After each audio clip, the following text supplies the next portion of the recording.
Mas, fora isso, respondendo a questão do corpo, eu não vejo nada, absolutamente nada de errado em permanecer usando a sua imagem para qualquer que seja o fim.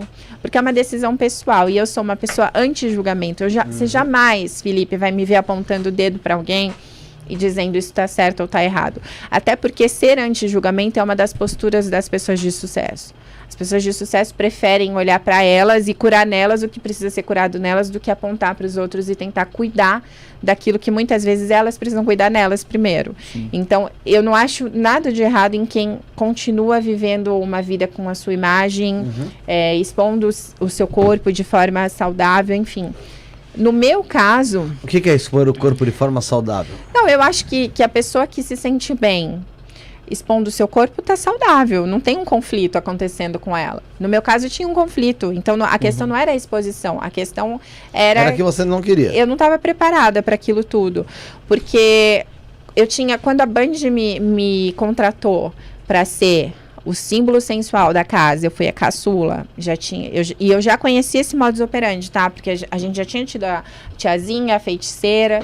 Eles tinham tentado com a cibernética, que era uma menina linda, mas ela tinha um estilo mais modelete, ela não emplacou.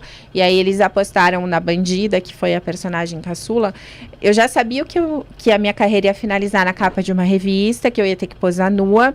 Mas tinha uma questão acontecendo comigo.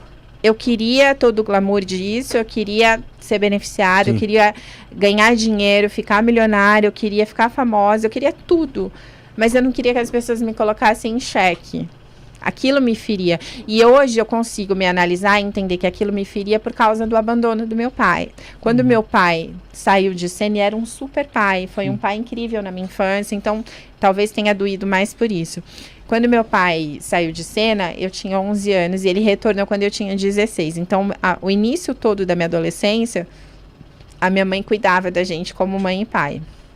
E na época em que eu me tornei adolescente, nos anos 90, as mulheres iam para terapia porque elas eram julgadas quando elas se divorciavam. O divórcio não era como hoje. Não era bem visto. Não era. Então, assim, eu já tinha que enfrentar essa questão das pessoas julgando a minha mãe. E aí, por osmose, eu era a garota que estava ali, faciona, porque o pai não estava por perto para cuidar. E tudo isso talvez tenha gerado na minha cabeça, assim, a ideia de que as pessoas me olhavam como uma isca fácil. Eu estava ali e eu podia ser capturada a qualquer momento. E foi muito forte isso, o quanto a minha mãe cuidou de mim, que eu fui possivelmente a última garota da minha turma a iniciar minha vida sexual, perto dos 20 anos, de tanto medo que eu tinha de ser rotulada, de ser julgada de forma errada, o quanto isso me doía, o quanto isso era forte para mim. E não tem nada de errado, mais uma vez, em iniciar a vida sexual mais cedo, não é sobre isso. É sobre o que toca a gente, né? Sobre o que dói na gente, sobre o que a gente escolhe pra gente e o quanto a gente não quer ferir alguém que já tá muito ferido. No meu caso era minha mãe já estava extremamente ferida. Então tudo isso para te dizer que o problema não tava, Felipe, na pessoa que escolhe essa, né, a sua beleza como meio de vida. Eu acho isso super legítimo, de verdade. O problema estava em mim, nos meus fantasmas, né, nos meus traumas e na ausência do meu pai, que quando retornou, não participou da minha festa de 15 anos, por exemplo, que foi também um grande trauma para mim. Mas quando retornou, eu consegui perdoar e a gente seguiu até o fim da vida dele como pai e filha, como amigos. Inclusive, meu pai faleceu aos 52 anos com câncer e quem bancou toda... meu pai faleceu no Albert Einstein, quem bancou isso fui eu, com o meu trabalho. Tinha condição ali de... Tinha condição de cuidar dele. Então, é muito mais sobre a gente, né, do que sobre o outro. É sempre sobre a gente. E ter essa ótica é muito libertador. Porque às vezes a gente passa a vida tentando entender, né, por que o fulano fez esse salto, como é que eu ganho meu primeiro milhão, como é que eu melhoro a minha vida, como é que eu me torno essa pessoa interessante, enfim, essas são as perguntas que permeiam todo ser humano. A primeira coisa que eu tenho para dizer para essas pessoas, o problema está na sua infância, sempre. Freud, que é o pai da psicanálise, defende, e eu acredito veementemente que qualquer problema que a gente tenha de performance na vida adulta, A raiz está no problema, a raiz está na infância, é a raiz do problema. Tá na criança que você foi, que não foi devidamente aplaudida, não foi devidamente curada, não foi devidamente acolhida, não foi devidamente amada. Dá para cuidar disso? Com toda certeza. E se você cuida da criança que você foi, eu tenho relatos do My Vibes de pessoas que passaram anos e anos e anos num projeto, que nunca teve sucesso, a pessoa cura a criança, tudo acontece. Aí você fala assim, é mágica. Não é mágica, gente. Isso é pura emoção. Se você tem uma emoção saudável e curada, nada te trava, nada te para.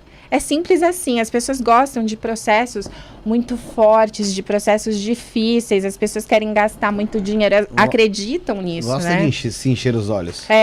E assim, nós vivemos a sociedade do prato cheio. Você Sim. tem um filho, a pediatra fala assim, tem que ter 7 cores no prato do seu filho. Que mulher que hoje tem tempo para colocar 7 cores em todas as refeições? Numa só e olhe lá. Compra gelatina colorida. Né? Ou então, o casamento mais legal é o que tem bodas de ouro. Será que é o mais legal? Pois é. A conta bancária mais bacana é a do cara que é bilionário. Será que é? Financeiramente falando, Financeiramente falando, gente. Mas a que preço? Você tem que fazer essas perguntas pra você. Você tá disposto? Ao preço que a conta dá pra pagar. A preço da nossa conta. Eu até fiz essa pergunta. Eu até fiz essa pergunta esse dia pro Felipe. Aí eu falei assim: usei o exemplo lá do dono do Habib's. Eu falei: você queria ser o dono do Habib's? A maioria das pessoas vai falar: queria ser. Fala, mas você tá disposto a passar tudo que ele passou às vezes? Exato, porque as pessoas querem o resultado, mas não querem o processo. Sim. E eu não vejo nada de errado em ser bilionário, gente. Eu acho Eu quero saber se o dono do Habib está disposto a parar com o carro esquentando no meio da rua. Se ele está disposto a aguentar o seu processo, a aguentar vizinho enchendo o saco. Se ele tiver disposto. Aí faz a troca. Você tá disposto a ser o filho do dono do Habib's? Pô, cara, na boa. Eu acho que Ele tá disposto a ser aquele. eu tô.